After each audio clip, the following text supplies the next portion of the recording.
This video is sponsored by Squarespace. Squarespace is the all-in-one platform for building a beautiful online presence and running your business. Morning! Hope you're doing well.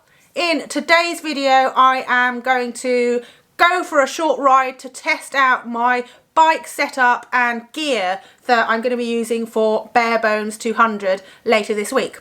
Now if you don't know what Barebones 200 is, click the link to this video because that will tell you more about it and about the route and how I've planned for this adventure. But in case you can't be bothered to click that link, just briefly, Barebones 200 is a self-supported gravel or mountain bike off-road bike packing event. It's built as a bike packing event because you have to take a sleeping bag and a bivvy bag so that you can do the whole loop camping out overnight if you need to. However, I've decided that I want to just do the whole route as a kind of solo time trial and avoid actually camping out or sleeping if I can. So it's 5,000 kilometers. 5,000 kilometers? It's 5,000 meters of climbing, which is a lot, over 200k, particularly with that being off-road. So my aim is to try and do it in under 24 hours, and I think that sounds like a long time, but actually it's going to be a huge challenge. Because I haven't done events quite of this nature before. I've done bikepacking events like Tuscany Trail, I've done mountain bike stage races and things like that. But because I haven't done anything quite like this, I have received lots of advice from you guys and other people about what equipment to use and take. And therefore I've managed to assemble a really cool bunch of stuff that I'm going to be using on this event. So I have got everything on my bike ready to go because I want to make sure it all works perfectly. So let's go for a ride and then I'll talk you through exactly what I'm going to be using. It's a pretty minimalist setup because I want to be fast and light and I want to avoid sleeping. Who knows if this is going to work, but there's only one way to find out.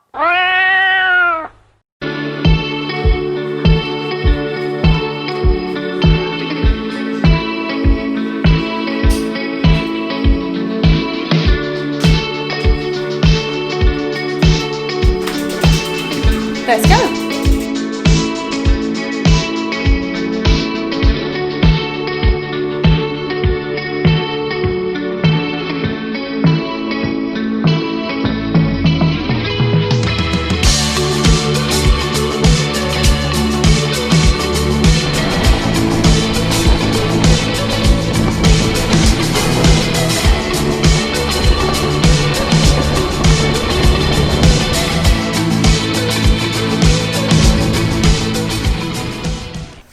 The bike feels absolutely brilliant actually. Just a couple of adjustments I want to make. Well, one actually, I just want to adjust the saddle height because I've put a different seat post on that I'll tell you about. But before I do that, I just wanted to say thank you to Squarespace for sponsoring the video and play you this. Squarespace is an all-in-one publishing platform with easy-to-use tools that make building your website or running your business super straightforward. Everything's right there on the site. You can purchase your domain name, use their templates. You can add stuff like classes or appointment scheduling, host galleries, sell products, all sorts of stuff, analysing traffic, the works. So head to Squarespace for a free trial. When you're ready to launch, go to www.squarespace.com/Juliet Elliott for 10% off your first purchase of a website or domain. The link is down there in the description. So I'm going to talk you through the bike first. Obviously I ride the Marin Headlands gravel bike, but I've changed a bunch of stuff on it due to my sponsors and also some personal preferences. So I'll take you through all that and then tell you about all the gear that I've got. I've got so much cool stuff. So here is my lovely bike. It is of course the Marin Headlands, my favourite gravel bike. And I've got her set up with my amazing SRAM Axis electronic group set in mullet configuration. So you can see I have got road shifters, but that is a mountain bike cassette, the huge Eagle cassette. It is 11 to 50. I have a Quark power meter. I actually tend not to look at the power when I'm riding my gravel bike. I like looking at it when I get back from a ride and analysing how I've done. However, for Barebones 200, my coach has told me that I should be trying to stay in zone 2 power if I'm intending on doing the whole ride without big breaks or without sleeping. If I push too hard, then it's going to really fatigue me and make it a lot more difficult. Thing is, I mean, how easy is it to stay in zone 2 when you're going up a massively steep hill? It's impossible. So we'll see. I mean, I will try and stay in zone 2, but... So my wheels, I've got Zip 303 carbon wheels. These are 38mm deep. They're lovely and I love them. Tyres, I've switched over to these WTB Radlers. They are 44C wide and I like them so much that I've just not taken them off. Moving on to the cockpit, I have bought myself a Garmin 830 that I have mounted here on my Redshift suspension stem. You see that under there? So that will make the ride a little bit more comfortable. I've also got my 6-pack exposure lights mounted, which are meant to be the best lights in the entire world. Everyone has been telling me this, so I just had to try them. They're pretty pricey, but they have a great warranty and customer support, and anyway, they're durable, so hopefully you're not going to need that warranty. Exposure have sent me these lights on loan, so I will be trying them on Barebones 200. I've got a feeling I'm not going to want to give them back, but thanks for the loan, Exposure. I've also got one on my helmet.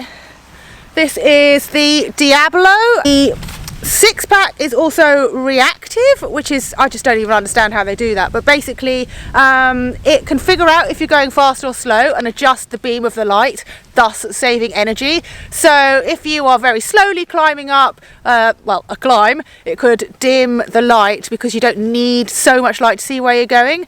So pretty nifty. I'm looking forward to trying these out. My bars are Zips Explore bars, so they are flared drop bars. I find them very comfortable. Back here, I've got, can you see that?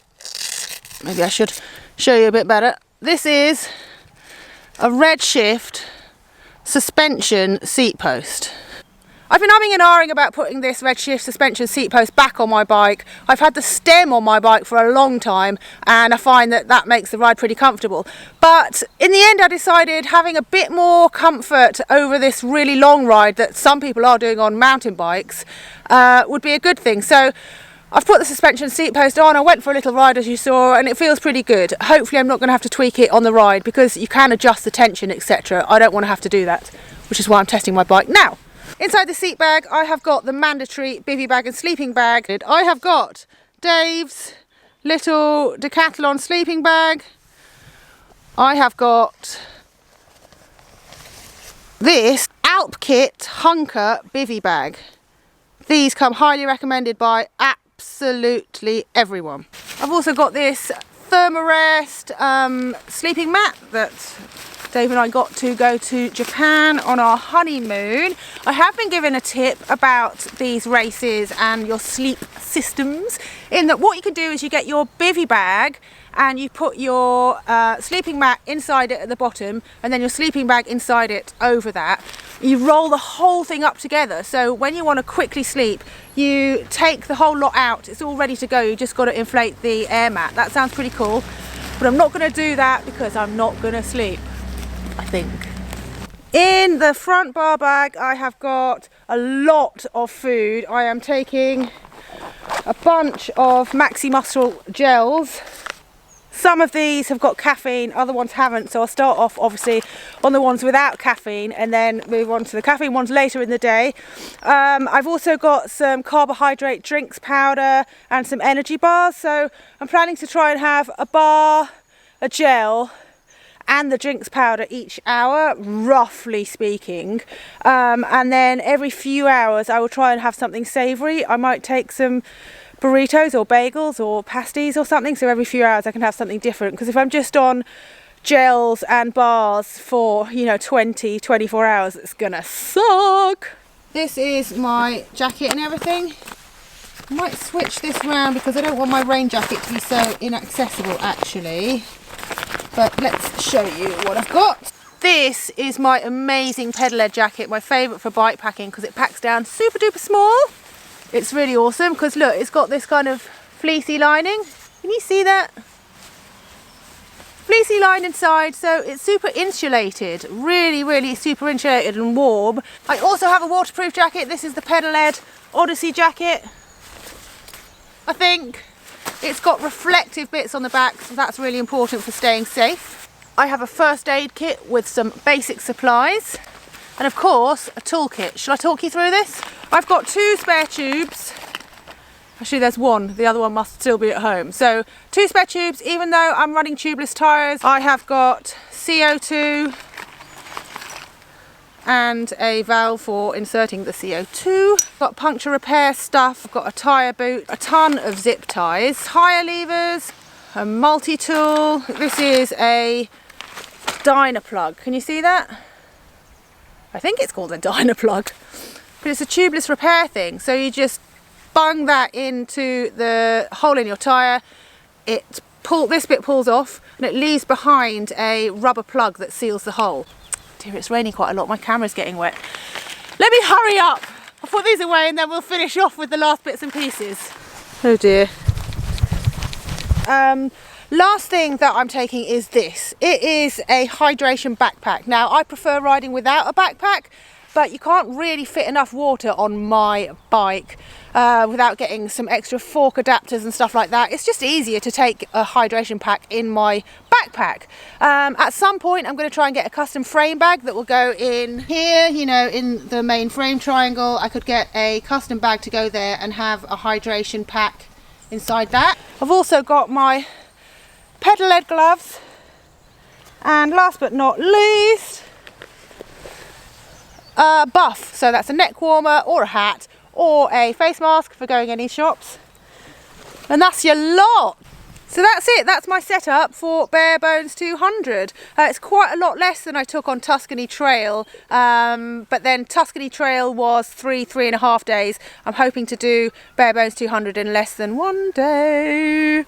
Hopefully the weather's not going to be too bad. I've been holding off on going this week because I saw that it's going to be very windy and rainy, and I know that's to be expected in that part of the world. It's just kind of the border of Wales and England, but seeing as I can ride it any day this week, I might as well wait until a little bit later when the weather is less inclement. Anyway, that's it. I hope you enjoyed my video. I'm so excited about Bare Bones 200. I can't wait to get underway. Send me all your positive vibes and good luck. I just really want to get round within that 24-hour time frame. I've talked about it so much now that I've got to do it right.